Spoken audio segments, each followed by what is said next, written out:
बच्चों की दक्षता रिपोर्ट 70,000 हेडमास्टर बनाएंगे। सक्षमता 5 को आवेदन आज से 9 जनवरी तक। पूरी हुई 1.31 लाख गुरुजी की आज 40,500 शिक्षकों के इंतजार की उम्मीद, दिए जा रहा 2025 का साल। जनवरी अंतिम सप्ताह से मोबाइल पर नंबर के साथ नाम भी दिखेगा। समृद्धि प्रतियोगिता में राज्य के 6 शिक्षक चयनित।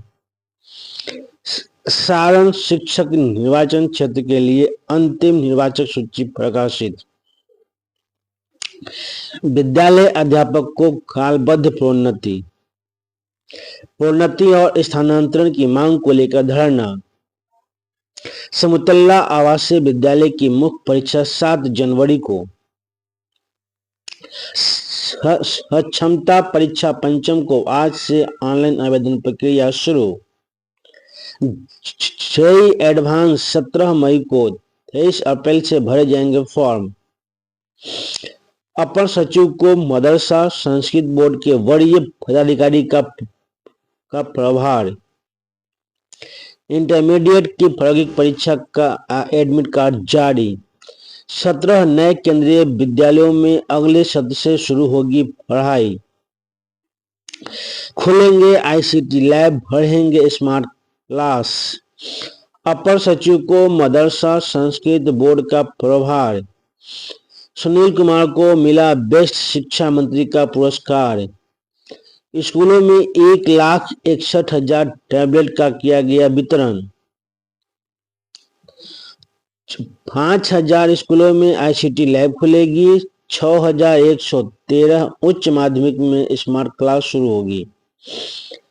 सुस्त एक दिन में केवल 19,000 बच्चों का ही बन रहा है अपार। अगले सत्र से सूबे के 17 नए केंद्रीय विद्यालयों में पढ़ाई शुरू होगी।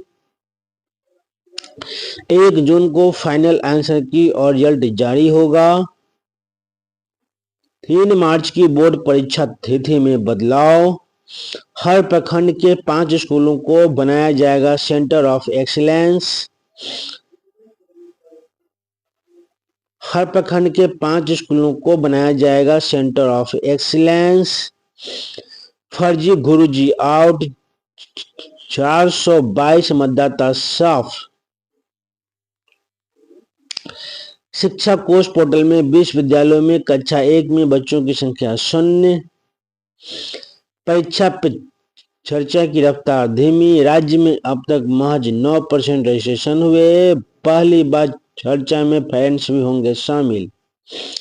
जिला हस्तांतरण के बाद भी शिक्षकों को नहीं मिला प्रखंड। अब खबरें विस्तार से, उससे पहले मैं हूं कौशल, आप देख रहे हैं कौशल ब्लॉग। हमारा वीडियो फेसबुक पर देखें तो फॉलो कर लीजिएगा और यदि यूट्यूब पर देखें तो सब्सक्राइब कर लीजिएगा। राज्य के स्कूलों और बच्चों के विकास की योजना तैयार होगी। बच्चों की दक्षता रिपोर्ट 70,000 हेडमास्टर बनाएंगे। एससीईआरटी की संयुक्त निदेशक ने बुधवार तक वक्त दिया। 3,200 स्कूलों को भेजनी है कम से कम 8,000 केस स्टडी। मुजफ्फरपुर में शैक्षणिक नेतृत्व, लैंगिक समावेशन आदि पर रिपोर्ट तैयार होगी। इन बिंदुओं पर बिहार के 70,000 से अधिक सरकारी स्कूलों के हेडमास्टर बच्चों की केस स्टडी बनाएंगे। स्कूल लीडरशिप एकेडमिक, इसके आधार पर स्कूल और बच्चों के विकास की योजना बनाएंगे। 6 बिंदुओं पर विद्यालयों को केस स्टडी तैयार करना है। दक्षता बढ़ाने के लिए शैक्षणिक नेतृत्व से लेकर लैंगिक समावेशन जैसे टॉपिक शामिल किए गए हैं। एससीईआरटी की संयुक्त निदेशक सुषमा कुमारी ने इसे लेकर सभी जिलों को निर्देश जारी किया है। मुजफ्फरपुर में 3,200 स्कूलों को कम से कम 8,000 केस स्टडी बनाकर भेजनी है। डीईओ और डीपीओ सर्व शिक्षा अभियान को इसका जिम्मा दिया गया है। NCSL national centre for school leadership और NIDPA national institute of educational की ओर से राज्य में बनाई गई स्कूल लीडरशिप एकेडमी इस पर काम कर रहा है। राज्य शैक्षणिक अनुसंधान एवं प्रशिक्षण परिषद ने सभी स्कूलों को 31 दिसंबर शाम तक समय केस स्टडी तैयार करने के लिए निर्देश दिया गया है। केस स्टडी के बाद यह निर्णय लिया जाएगा कि किन क्षेत्रों में अब तक कितना काम हुआ है और आगे ये क्या योजना बनाई जा सके। इन बिंदुओं पर स्कूलों को तैयार करना है केस स्टडी। राज्य के सरकारी स्कूलों में बच्चों की दक्षता बढ़ाने के लिए शैक्षणिक नेतृत्व सरकारी विद्यालयों के छात्र छात्राओं को बुनियादी साक्षरता और संख्या ज्ञान में सशक्त बनाने के लिए विद्यालयों में कौशल आधारित और व्यावसायिक शिक्षा से जुड़ी केस स्टडी, सरकारी विद्यालयों में लैंगिक समावेशन को बढ़ावा देने वाली कक्षा में होने वाली गतिविधियों पर जनजातीय बहुल क्षेत्र से आने वाले छात्रों के हितों की रक्षा को बने आवासीय विद्यालय पर समता, सामाजिक न्याय और समावेशन के लिए विद्यालय नेतृत्व पर, जिसमें दिव्यांग बच्चों को भी शामिल करना है। सक्षमता 5 का आवेदन आज से 9 जनवरी तक होगा। बिहार विद्यालय परीक्षा समिति की ओर से सक्षमता परीक्षा पंचम के लिए बुधवार से ऑनलाइन आवेदन लिए जाएंगे। इसके लिए समिति की ओर से पोर्टल खोल दिया गया है। आवेदन 9 जनवरी तक लिए जाएंगे और शुल्क भी इसी अवधि में जमा किए जाएंगे। सक्षमता बिहार.com पर जाकर ऑनलाइन आवेदन कर सकते हैं। आवेदन शुल्क 1100 रुपये निर्धारित किया गया है। बोर्ड ने कहा कि सक्षमता परीक्षा पंचम में 62 शिक्षक अभ्यर्थी क्षमता प्रथम, द्वितीय, तृतीय और चतुर्थ में शामिल नहीं हुए हैं या अनुत्तीर्ण हुए हैं, वे शामिल हो सकते हैं। इसके साथ ही वैसे शिक्षक अभ्यर्थी जिन्होंने चतुर्थ के लिए आवेदन पद भरा, परीक्षा शुल्क जमा किए लेकिन किसी कारणवश उनका परीक्षा आवेदन पद डीपीओ स्थापना द्वारा अनुमोदित नहीं किया गया, वैसे अभ्यर्थी भी शामिल हो सकते हैं। लेकिन ऐसे अभ्यर्थियों को शुल्क नहीं देना होगा, केवल आवेदन भरना होगा। परीक्षा 1, 5, 6, 8, 9, 10 1 से 5, 6 से 8, 9 से 10 एवं 11, 12 के शिक्षकों के लिए होगी। परीक्षा 2 घंटा 30 मिनट की होगी। 150 प्रश्न होंगे। गैर निगेटिव मार्किंग नहीं होगा। आवेदन के दौरान समस्या होने पर हेल्पलाइन नंबर इतना पर तो किया जा सकता है। पूरी हुई 1,31,000 गुरु जी की आज 40,000 शिक्षकों को इंतजार की उम्मीद है। 2025 का साल। जी हाँ, राज्य में सरकारी स्कूलों के तकरीबन 1,31,483 शिक्षकों को मनचाहे स्थानांतरण का सौगात देकर वर्ष 2025 अलविदा कहने को तैयार है। लेकिन यह साल तकरीबन 40,517 शिक्षकों को यह मलाल देकर जा रहा है कि तबादला लेकर अपनों के पास लौटने की उनकी उम्मीद महज सपना बनकर रह गया। ऐच्छिक स्थानांतरण को लेकर स्कूली शिक्षकों की उम्मीदें बनने और पूरी होने तथा के सपना बनने की यह कहानी साल 2025 की है। दरअसल शिक्षा विभाग के अपर मुख्य सचिव के पाठक के कार्यकाल में बिहार लोकसेवा आयोग के माध्यम से सरकारी स्कूलों में लाखों शिक्षकों की बहाली विद्यालय अध्यापक के पद पर हुई। नियुक्ति के बाद विद्यालय अध्यापकों की स्कूलों में पोस्टिंग सॉफ्टवेयर के जरिए हुई। नवनियुक्त विद्यालय अध्यापक सरकारी नौकरी मिलने से फूले नहीं समा रहे थे, लेकिन उनमें बड़ी संख्या में ऐसे विद्यालय अध्यापक थे जो नौकरी पाने से जितने खुश थे उतनी खुशी उनमें अपनी पोस्टिंग को लेकर नहीं थी। ऐसे विद्यालय अध्यापकों में ज्यादातर महिलाएं थीं। अन्य ब्याही महिलाएं मम्मी पापा के घर के जिले से सुदूर जिलों में जाने से परेशान थी, तो ब्याही महिलाएं ससुराल वाले जिले में अपनी पोस्टिंग नहीं होने से ये नाखुश थी। वैसे बाल बच्चेदार महिलाओं की पीड़ा कुछ से ज्यादा थी, जिनके पति जहाँ नौकरी में थे उसी से बहुत दूर उनकी पोस्टिंग हुई थी। ऐसे में बच्चों की जिम्मेदारी पति सौंपने की व्यवस्था धंस सहना उनकी मजबूरी बन गई। ऐसे ही पीड़ा झेल रही महिला नियोजित शिक्षक अपने हाथ पीले होने के बाद से ही ससुराल के इलाके के स्कूल में शिक्षक की मांग कर रही थी, पर इसके लिए उनकी बोलती भी है कि वे एक पाठक के कार्यकाल में बनती तो भला नवनियुक्त विद्यालय अध्यापकों को जुबान कैसे खुलती। हाँ, इस बीच क्षमता परीक्षा पास कर बहुसंख्य नियोजित शिक्षक भी विशेष शिक्षक बनकर विद्यालय अध्यापक की भांति ही राज्यकर्मी बन चुके हैं। अगला है कि जनवरी अंतिम सप्ताह से मोबाइल नंबर के साथ नाम भी दिखेगा। साइबर ठगी को रोकने में होगा मददगार। पूर्व में ही दूरसंचार विभाग ने लिया था निर्णय। शिकायत पर नंबर स्कैम में साइबर ठगों की ओर से बार बार फोन करने वाले नंबर की शिकायत आने पर उसे स्पैम में डाल दिया जाता है। ऐसा नंबर जिससे कई नंबरों पर फोन किया जाता है तो इसे भी स्पैम नंबर में डाल दिया जाता है। इसे से दोबारा फोन करने पर स्पैम लिखा जाता है। अभी जो नंबर सेव नहीं है उसका केवल नंबर डिस्प्ले होता है, लेकिन जल्द ही नंबर के साथ फोन करने वाले का नाम भी डिस्प्ले किया जाएगा। बिहार में यह जनवरी के अंतिम सप्ताह तक शुरू हो जाएगा। अगला है कि समृद्धि प्रतियोगिता में राज्य के 6 शिक्षक चयनित हुए। राष्ट्रीय शैक्षिक अनुसंधान और प्रशिक्षण परिषद की ओर से राष्ट्रीय समृद्धि प्रतियोगिता 27 से 29 जनवरी तक क्षेत्रीय शिक्षा संस्थान भुवनेश्वर और उड़ीसा में होगा। बिहार शिक्षा परियोजना परिषद ने इसमें शामिल होने के लिए राज्य के 3 जिलों से कुल 6 शिक्षकों को चयनित किया है। ये शिक्षक कक्षा 1 से 12वीं तक के शिक्षण अधिगम प्रक्रियाओं के बारे में बताएंगे। इसमें भागलपुर के इंटर स्कूल खरीक से डॉक्टर शैल प्रज्ञा और पवित्रा दास, मुंगेर के जनता स्कूल से पंकज रंजन और अभिनव कुमार, पटना के जेडी बालिका हाई स्कूल से डॉक्टर रिंकी कुमारी और पायल वर्मा प्रतियोगिता में शामिल होंगे। अगला है कि सारण शिक्षक के निर्वाचन क्षेत्र के लिए अंतिम निर्वाचक सूची प्रकाशित हुई। जी हाँ हुई। प्रारूप के प्रकाशन के 10 दिसंबर तक दावा पत्र का दिया गया था अवसर।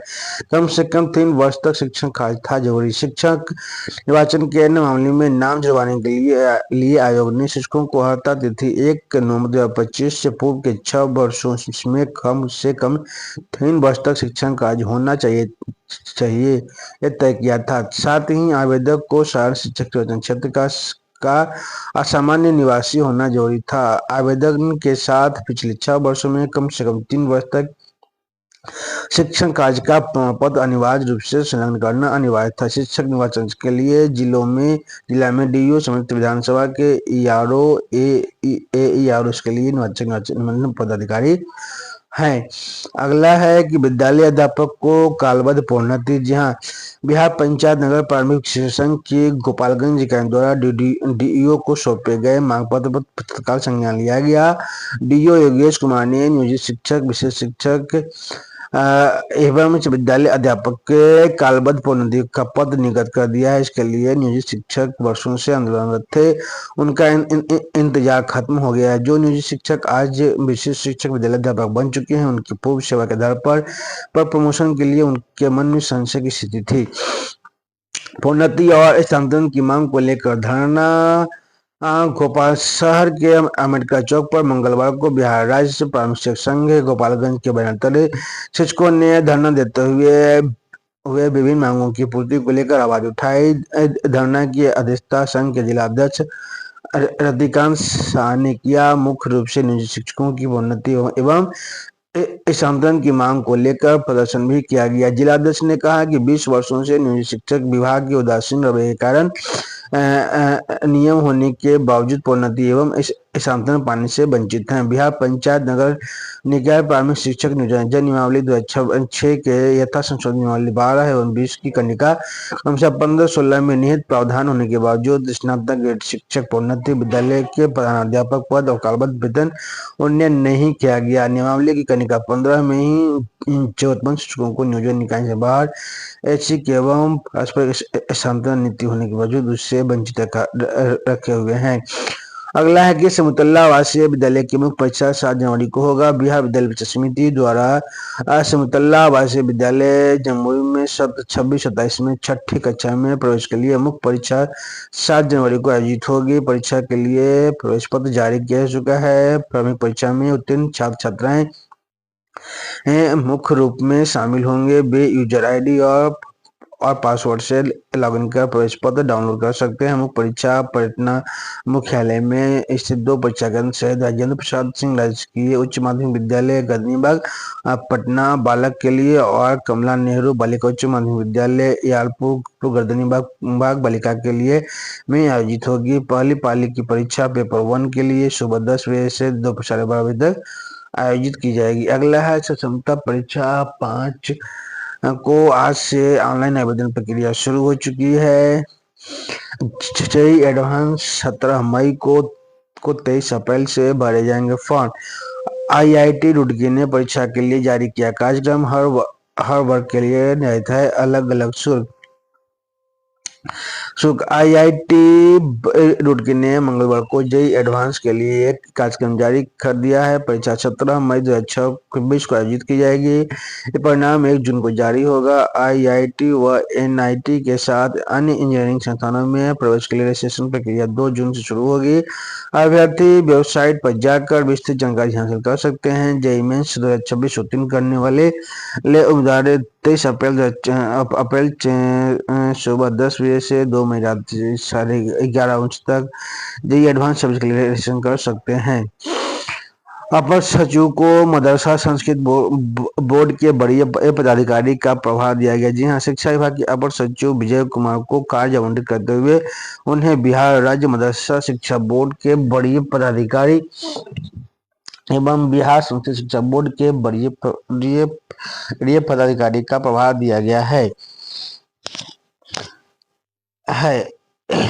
इंटरमीडिएट की प्रयोग परीक्षा का एडमिट कार्ड जारी कर दिया गया है। 17 नए केंद्रीय विद्यालय में अगले सत्र से शुरू होगी पढ़ाई। जी राज्य में 14 जिलों में 17 नए केंद्रीय विद्यालयों में आगामी 26-27 में से राज्य के 14 जिलों में 17 नए केंद्रीय विद्यालयों में पढ़ाई शुरू होगी। इसकी तैयारियां शुरू हो गई है। शिक्षा विभाग ने पटना और नालंदा सहित संबंधित जिलों के जिला अधिकारियों को चिन्हित जमीन केंद्रीय विद्यालय संगठनों को स्थापित करने को कहा है। आपको याद दिला दूं कि राज्य सरकार की ओर से 14 जिलों में 17 नए केंद्रीय विद्यालय खोलने का प्रस्ताव को केंद्र सरकार ने 3 माह पूर्व मंजूरी दी थी। इन जिलों में जमीन के साथ ही तत्काल स्कूल संचालन के लिए अस्थायी भवन का भी प्रस्ताव दिया गया था। 17 नए केंद्रीय विद्यालयों में पढ़ाई शुरू होने के साथ ही राज्य में केंद्रीय विद्यालयों की संख्या बढ़कर 72 हो जाएगी, क्योंकि 14 जिलों में से पटना, नालंदा और मधुबनी में 2-2 नए केंद्रीय विद्यालय खोलने का प्रस्ताव है। अगला है खुलेंगे आईसीटी लैब, बढ़ेंगे स्मार्ट क्लास। राज्य में आईसीटी लैब एवं स्मार्ट क्लास योजना का विस्तार होगा। इसके तहत वर्तमान में वित्तीय वर्ष 25-26 में 5,277 स्कूलों में आईसीटी लैब एवं 6,113 उच्च माध्यमिक विद्यालयों में स्मार्ट क्लास स्थापित किए जा रहे हैं। इसके साथ ही माध्यमिक विद्यालयों में विज्ञान की पढ़ाई को बढ़ावा देने के लिए नवाचार शुरू किए गए हैं। इसके तहत इंटीग्रेटेड साइंस लैब स्थापित किए जा रहे हैं। डिजिटल पहल के तहत 1,987 सरकारी स्कूलों में आईसीटी लैब चल रहे हैं। इनमें 1,203 विद्यालय प्रारंभिक एवं 784 उच्च माध्यमिक विद्यालय हैं। इन स्कूलों में आईसीटी लैब बोर्ड मॉडल में संचालित हैं। 2,739 प्रारंभिक विद्यालयों में 5,478 स्मार्ट क्लास चल रही है।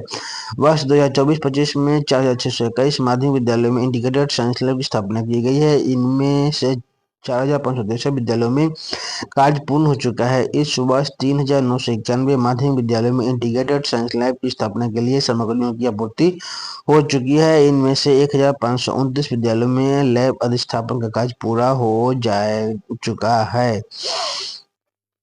अगला है कि अपर सचिव को मदरसा संस्कृत बोर्ड का प्रभार दिया गया है। सुनील कुमार को मिला बेस्ट शिक्षा मंत्री का पुरस्कार। बिहार के शिक्षा मंत्री सुनील कुमार को बेस्ट एजुकेशन मिनिस्टर अवार्ड मिला है। वहीं उच्च शिक्षा के क्षेत्र में बेहतर प्रशासन के लिए उच्च शिक्षा निदेशक डॉक्टर प्रोफेसर NK अग्रवाल को national higher education administration excellence award दिया गया है। नई दिल्ली में मंगलवार को आयोजित 46वें विश्व प्रबंधन कांग्रेस में शिक्षा के क्षेत्र में उल्लेखनीय योगदान के लिए यह पुरस्कार दिया गया है। यह सम्मान राज्य में शिक्षा सुधार, गुणवत्ता शिक्षण तथा नीति आधारित नवाचारों की दिशा में दिए जा रहे प्रयासों के लिए है। सम्मान समारोह के बाद उच्च शिक्षा निदेशक ने कहा कि राष्ट्रीय शिक्षा नीति को बिहार सरकार द्वारा व्यवहारिक रूप से लागू किया जा रहा है। राज्य सरकार समावेशी, एक गुणवत्तापूर्ण, नवाचार युक्त एवं व्यवस्था के लिए प्रतिबद्ध है। अगला है कि स्कूलों में 1,61,000 टैबलेट का किया गया वितरण। वर्ष 25-26 में 3,478 माध्यमिक उच्च माध्यमिक विद्यालयों में फिजिक्स लैब, 3,508 माध्यमिक उच्च विद्यालयों में केमिस्ट्री लैब एवं 3,478 माध्यमिक विद्यालयों में बायोलॉजी लैब की स्थापना एवं संचालन के लिए भवन निर्माण के साथ लैब विकसित करने की प्रक्रिया प्रारंभ हो चुकी है। वहीं वर्तमान शैक्षणिक सत्र में राज्य के सभी सरकारी विद्यालयों में 1,61,138 टैबलेट का वितरण किया गया है। इसके माध्यम से शिक्षक उपस्थिति छात्र उपस्थिति तथा पीएम पोषण योजना का रियल टाइम डिजिटल अनुश्रवण प्रारंभ करने की योजना है। साथ ही माध्यमिक विद्यालयों में विज्ञान की पढ़ाई के अलावा को बढ़ावा देने के लिए नवाचार शुरू किए गए हैं। 5,000 स्कूलों में ICT लैब खुलेंगे। 2,739 प्राथमिक स्कूलों में अभी चल रही है स्मार्ट क्लास। लैब खोलने से डिजिटल शिक्षा को मिलेगी बल्कि बढ़ावा। सामग्री की आपूर्ति की गई है। इस वर्ष 3,991 माध्यमिक विद्यालयों में इंटीग्रेटेड साइंस लैब सोचती एक दिन में केवल 19,000 बच्चों का ही बन रहा है अपार। राज्य के ये 5 जिले कार्ड बनाने में सबसे पीछे हैं। इन कारणों से कार्ड निर्माण की गति धीमी है। स्कूलों में पर्याप्त संख्या में ऑपरेटरों की कमी। बाल पंजी और आधार कार्ड में बच्चों का नाम बेमेल। यूडैश और आधार कार्ड में नाम नहीं मैच होना। कई स्कूली बच्चों के पास आधार कार्ड नहीं होना। इस गति से बना अपार कार्ड तो 13 महीने और लगेंगे। अगले सत्र से सूबे में 70 नए केंद्रीय विद्यालय की शुरुआत होगी। 1 जून को फाइनल आंसर की और रिजल्ट जारी होगा। जेईई एडवांस 2026 के शेड्यूल के अनुसार प्रोविजनल आंसर की 25 मई को जारी की जाएगी। इस पर आपत्ति 25 से 26 मई 2026 तक दर्ज करवा सकते हैं, जबकि फाइनल आंसर की और जेईई एडवांस 26 का रिजल्ट 1 जून को जारी होगा। का जो IIT, NIT और IIIT में एडमिशन के लिए काउंसलिंग की रजिस्ट्रेशन प्रक्रिया 2 जून से शुरू होगी।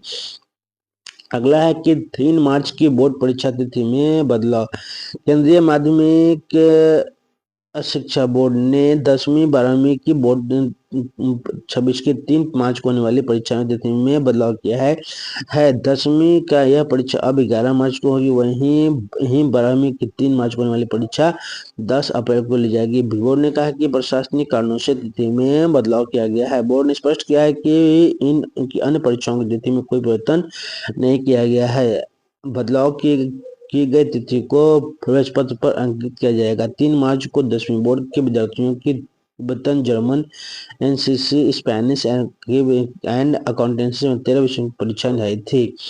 हर प्रखंड के 5 स्कूलों को बनाया जाएगा centre of excellence. Matric inter की परीक्षार्थियों के लिए क्रैश कोर्स की शुरुआत।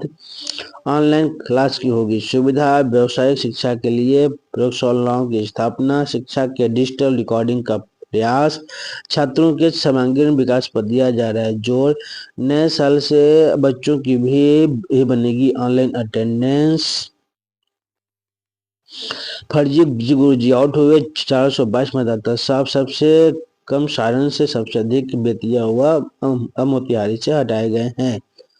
अगला है कि एक शिक्षा कोष पोर्टल में विश्वविद्यालय में 1वीं कक्षा 1 में बच्चों की संख्या 0 है। विद्यार्थियों की ऑनलाइन जानकारी नहीं दे रहे विद्यालयों के प्रधानाध्यापक। जिले के सरकारी विद्यालयों में नामांकन को लेकर अभियान चलाया जा रहा है। नामांकित बच्चों की प्रविष्टि शिक्षा कोष पोर्टल पर अपलोड करनी है, लेकिन यह प्रविष्टि नहीं की जाने के कारण जिले के 20 सरकारी विद्यालयों में कक्षा 1 में एक भी विषय छात्र नामांकित नहीं दिख रहे हैं। उत्क्रमित मध्य विद्यालय बेला, गोविंदपुर एवं मध्य विद्यालय अनजाऊ में 0 नामांकन है। हैरानी की बात है कि इन पूरे विद्यालयों में नामांकन की प्रक्रिया पूरी हो चुकी है। इन विद्यालयों के प्रधानाध्यापक द्वारा 9 माह बीत जाने के बाद भी इस शिक्षा कोष में बच्चों की एंट्री नहीं की गई, जो प्रधानाध्यापकों की लापरवाही को दर्शाता है। एंट्री नहीं होने से जिले की शैक्षणिक प्रगति रिपोर्ट प्रभावित हो रही है। अगला है कि परीक्षा पे चर्चा की रफ्तार धीमी। राज्य में अब तक 9% रजिस्ट्रेशन हुए। पहली बार चर्चा में पेरेंट्स भी होंगे शामिल। शेखपुरा में सबसे अधिक, पूर्णिया में सबसे कम। रजिस्ट्रेशन के बाद छात्र अधिकतम 500 शब्दों में अपना प्रश्न लिखकर प्रधानमंत्री को भेज सकते हैं। पोर्टल पर रजिस्ट्रेशन के लिए लिंक दिया है। साथ ही इसी पोर्टल पर विद्यार्थी अपना सवाल भी प्रधानमंत्री के नाम पर लिखकर सबमिट कर सकते हैं। शिक्षा विभाग की ओर से राज्य में 58,08,558 लाभार्थियों के रजिस्ट्रेशन का लक्ष्य रखा गया है, जिसमें केवल 5,22,992 रजिस्ट्रेशन कराया गया है। मुजफ्फरपुर में 3.36% के साथ 37वें स्थान पर है, जबकि पूर्णिया में सबसे कम 2.86 से रजिस्ट्रेशन हुए हैं। शेखपुरा में सबसे अधिक 34.94% रजिस्ट्रेशन हुआ है। इसी के साथ जिला स्थानांतरण के बाद भी शिक्षकों के नहीं मिला प्रखंड। सरकारी स्कूलों के जिन शिक्षकों का जिला स्तर पर स्थानांतरण हुआ है उन्हें अब तक प्रखंड और स्कूल का आवंटन नहीं मिल पाया, जबकि इस स्थानांतरण को 6 महीने से ज्यादा का समय बीत चुका है। पटना जिले में ऐसे 1200 से अधिक शिक्षक हैं जिनका तबादला पटना जिले में किया गया। शिक्षा विभाग के नियमों के अनुसार जिला स्थानांतरण के बाद शिक्षकों को जल्द से जल्द प्रखंड और स्कूल आवंटित कर उसकी सूची इस शिक्षक कोष पोर्टल पर अपलोड की जानी है, लेकिन अब तक ऐसा नहीं हो सका। इस कारण कई शिक्षक असमंजस की स्थिति में हैं। इस इस मामले पर जिला शिक्षा पदाधिकारी साकेत रंजन ने बताया कि जिला स्थानांतरण वाले शिक्षकों के प्रखंड आवंटन का फैसला जिला पदाधिकारी स्तर की कमेटी द्वारा किया जाना है। कमेटी की बैठक के बाद ही अंतिम निर्णय होगा। इसी के साथ आज का जो जो शिक्षा और शिक्षकों से जुड़ा हुआ जो खबर था मैंने आप लोगों के सामने रखा है। आप लोगों को यह वीडियो या कंटेंट अच्छा लगे तो लाइक कीजिएगा, कमेंट कीजिएगा, अधिक से अधिक शेयर कीजिएगा। मैं हूं कौशल, आप देख रहे हैं कौशल ब्लॉग। हमारा वीडियो फेसबुक पर देख रहे हैं तो फॉलो कीजिएगा, यूट्यूब पर देख रहे हैं तो सब्सक्राइब कर लीजिएगा।